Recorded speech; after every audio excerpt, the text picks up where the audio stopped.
እንግዲህ እቺ የ12 ዓመት ህፃን ልጅ ነች። እዩት። በቢላ ነው እንግዲህ አግለው በቢላ ፊቷን። ሰው የሰው ፍጡር እንደዚህ አያደርግም እውነት ለመናገር። በአዲስ አበባ ከተማ ኮንዶሚኒየም ሰፈር የ13 ዓመት ታዳጊ የቤት ሰራተኛ ላይ ፊቷን በጋለ ቢላ ያቃጠለችው ነፍሰ ጡር ሴት በቁጥጥር ስር ውላለች። በርከት ያሉ መረጃዎችንም ወደ እናንተ ውድ ቤተሰቦቻችን እናደርሳለን። ሌሎች መረጃዎችን ፈጥነው እንዲደርሷችሁ ኤማ ሚዲያን ላይክ፣ ሼር፣ ሰብስክራይብ ያድርጉ።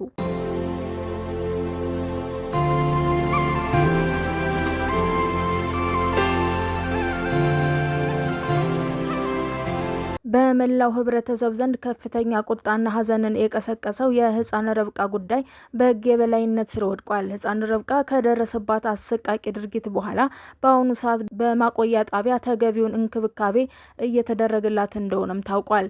በህፃኗ ላይ ጉዳት አድርሳለች የተባለችው ሴትና ባለቤቷ በመገናኛ አካባቢ በሚገኘው ጮፌ ፖሊስ ጣቢያ በህግ ቁጥጥር ስር እንደዋሉም ተደርጓል። ተጠርጣሪዋ ሴት ለፖሊስ በሰጠችው ቃል መሰረት ህፃኗን ስታቃጥል ባለቤቷ በቦታው ተቀምጦም ነበር።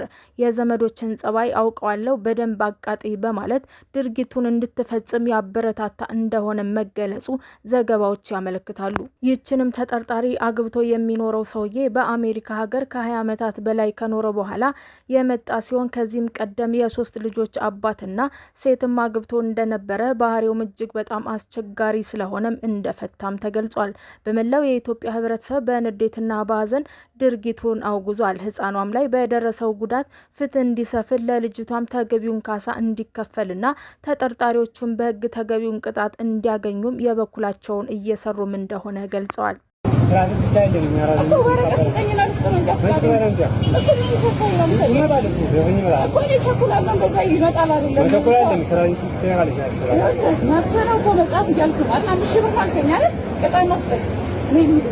ከዛኔ ደግሞ ይሄንን ከነካሜራ ያስንኛል እኔ የሚጠይቅበት አንተ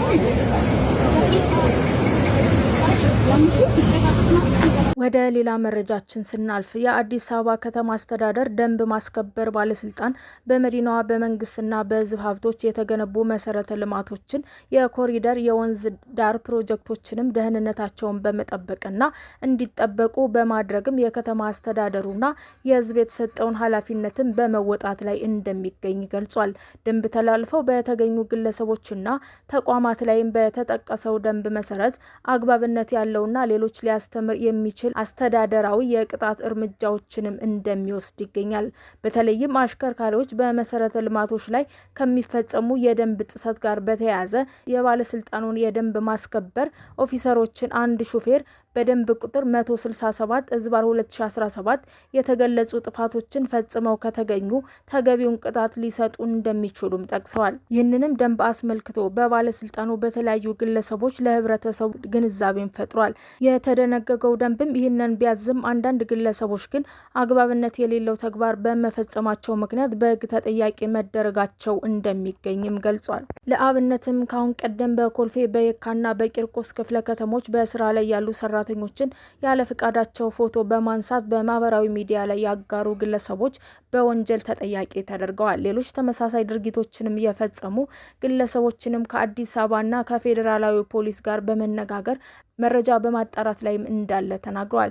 ይህም በእንዲህ እንዳለ ህዳር 5 ቀን 2018 ዓ.ም በቂርቆስ ክፍለ ከተማ በወረዳ 2 ደንብ ማስከበር ጽህፈት ቤት ኦፊሰሮች ላይ አግባብነት የሌለው ድርጊት መፈጸሙን ባለስልጣኑ አስታውቋል። ከላይ በተጠቀሰው ዕለት አንዲት አሽከርካሪ ከደንበል ወደ ቦሌ በሚወስደው በኮሪደር ልማት በለማ የመናፈሻ ሰር ላይ በመኪና በመሄድና ጉዳት ታደርሳለች። ባለስልጣኑም ጥፋት የፈጸመችውን አሽከርካሪ 5000 ብር በመቅጣት አስተዳደራዊ እርምጃ ይወስዳል። ጉዳት ያደረሰችው አሽከርካሪ በጊዜው ልጅ ታሞብኛል በማለት እዛው አካባቢ እንደምትሰራ ለጥፋቱም የሚገባውን ቅጣት ለመክፈልም ፈቃደኛ መሆኗን በቦታው ተመድበው ለሚሰሩ የደንብ ማስከበር ኦፊሰሮችም ትገልጻለች። በዚህ መሀል ታዲያ ማንነቱ ያልታወቀ አንድ ግለሰብ የተቃውሞን ገጽታ ለማጥፋትና የደንብ ማስከበሪያውን ስራ ለማስተጓጎል ቪዲዮ በመቅረጽ በማህበራዊ ሚዲያዎች ላይ ይለቃል። በማህበራዊ ሚዲያ የተለቀቀውን ቪዲዮ የተመለከተው የአዲስ አበባ ከተማ አስተዳደርም ደንብን በማስከበር ባለስልጣንንም የግለሰቡን የፈጸመውን ድርጊት የደንብ ማስከበር ስራውን ለማስተጓጎል የተፈጸመ በመሆኑ አግባብነት የለውም ብሎታል። በከተማዋ ደንብን በሚተላለፈው ግለሰቦችና ተቋማት ላይ በሚወስደው እርምጃ አጠናክሮ እንደሚቀጥልም ያስታወቀው የባለስልጣኑ በማህበራዊ ሚዲያ የተቋሙ ስምም የሚያጠለሽ ያልተረጋገጠ መረጃዎችን በማጋራት ህብረተሰቡን የሚያሳስቱ ግለሰቦች ከድርጊታቸው እንዲቆጠቡ አሳስቧል። የአዲስ አበባ ከተማ ነዋሪዎችም በከተማዋ ውስጥ በመንግስትና በህዝብ ሀብቶች የተገነቡ መሰረተ ልማቶችንም የኮሪደርና የወንዝ ፕሮጀክቶችንም ደህንነታቸው በመጠበቅ መገልገልም ይኖርባቸዋልም ብሏል። በመጨረሻም በአዲስ አበባ ምግብና ባለስልጣን ውሳኔ አስመልክቶ ማንኛውም ሱቅ ውስጥ እንጀራና ዳቦ መሸጥ እንደሌለበት ውሳኔ አስተላልፏል።